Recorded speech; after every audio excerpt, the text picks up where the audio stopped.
Welcome back to the channel, guys, and in today's video we're going to talk tension headaches. Not these kind of tension headaches, but tension headaches on the fan belt. Let's get into it.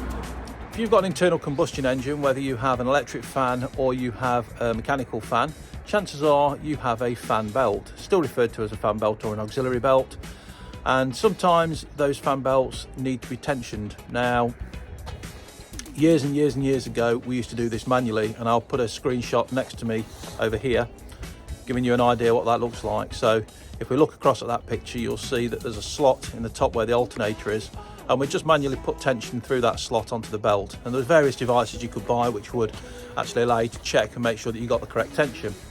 Now, as time went on and engineering got improved, cars were fitted with automatic tensioners, and that's what this car has that we're working on today, Corsa D.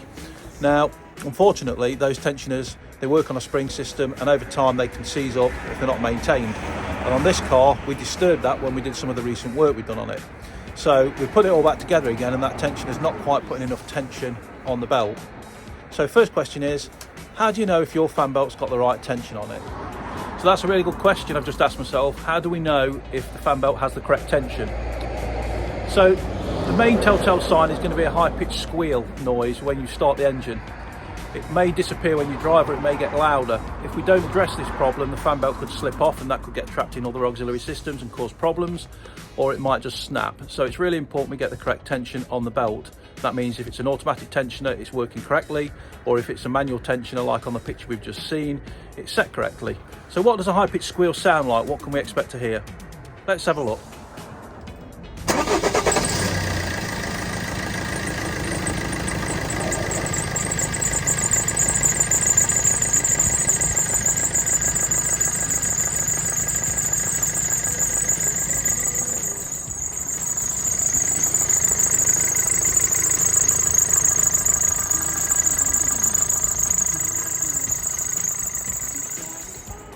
So you could tell there when I started the engine, the squeak started quite low pitched and then gradually got worse. And if we were to rev the engine, it would probably make a very, very high pitched squeal that even dogs are probably going to hear if we can't. So really important we get into this job now and figure out how we get the tensioner off this and how we replace it or service the tension that's on the car. Let's get into the repair. So the first job is going to be get the wheel off.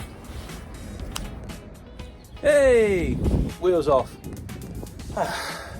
I wish it was that easy to do all these jobs. What we need to do is get the splash guard off. And just like that, it's gone. Okay, so now we're going to go ahead, use our fan belt tensioner tool to release the tension on the belt and get the belt off. Let's try that again. Yep, that works quite well. Okay, let's have a look where the tensioner is. Looking up from the underside of the car, we can see the tensioner here. And just to the left of it, there is a bolt holding the tensioner on. So let's go ahead and get that off. And just like that, it's gone. Let's take a closer look at the old tensioner. Now I've got the old tensioner off the car. Now I'm going to bring you in closer and have a bit of a closer look at this now. Now we can see the fact that this here is completely stuck in the middle, that it's not returned back to where it should go. It should return all the way back to one side, and that would put full tension on this wheel here, which is your tensioner wheel.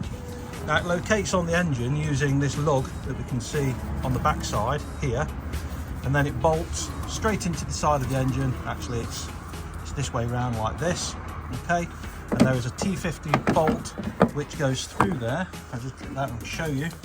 That's your T50 which goes through there, which bolts and holds that onto the car. Now we can go ahead, as I've done already with this one, and use any old oil-based lubricant penetrating oil, and we can go ahead and spray all this. As you see me doing here, this is just a cheap one, super trade size, double TT.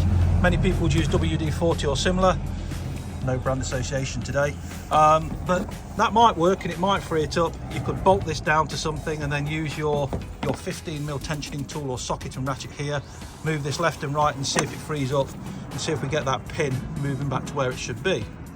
However, today we've gone ahead and purchased a new one, and as you can see, this part today is fully located back here in its detension state. and we have the pin going through. Now, when we bolt this back up into the engine, making sure, of course, we use that locating lug on the back here. We bolt that into there, into that orientation, something like that. We'll be able to just pull this pin out once we've located the fan belt. So let's go ahead now and fit the new one back to the car. I do love lying down on a cold winter's day on the floor, so yeah, let's get back underneath the car, shall we? And just like that, we've got the new fan belt tensioner fitted to the car, and we've tightened that up to FT foot-pounds. And if you know what FT stands for, leave that in the comments.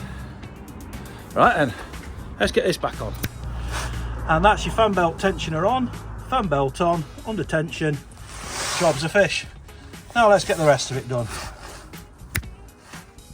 That's that job done. Right, let's get the wheel back on.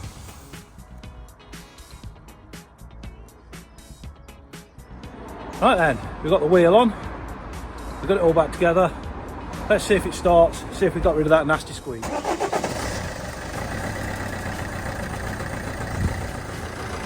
Well guys, I call that a resounding success. Engine's running, we got rid of the squeal. That's another job done. Time to go and get a brew and on to the next job. See you in the next one.